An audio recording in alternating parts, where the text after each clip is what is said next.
ಒಂದಾನೊಂದು ಕಾಲದಲ್ಲಿ ರಾಜು ಎಂಬ ಯುವಕನು ಒಂದು ಹಳ್ಳಿಯಲ್ಲಿ ವಾಸಿಸುತ್ತಿದ್ದನು.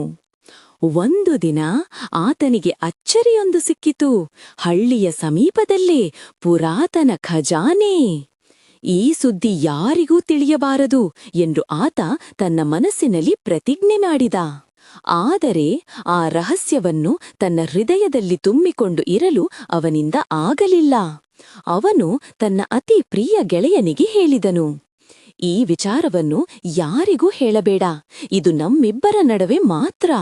ಆ ಗೆಳೆಯನು ಹೌದು ಎಂದು ಒಪ್ಪಿಕೊಂಡ. ಆದರೆ ಮನೆಗೆ ಹೋದ ತಕ್ಷಣ ತನ್ನ ಹೆಂಡತಿಗೆ ಈ ರಹಸ್ಯವನ್ನು ಹೇಳಿಬಿಟ್ಟ.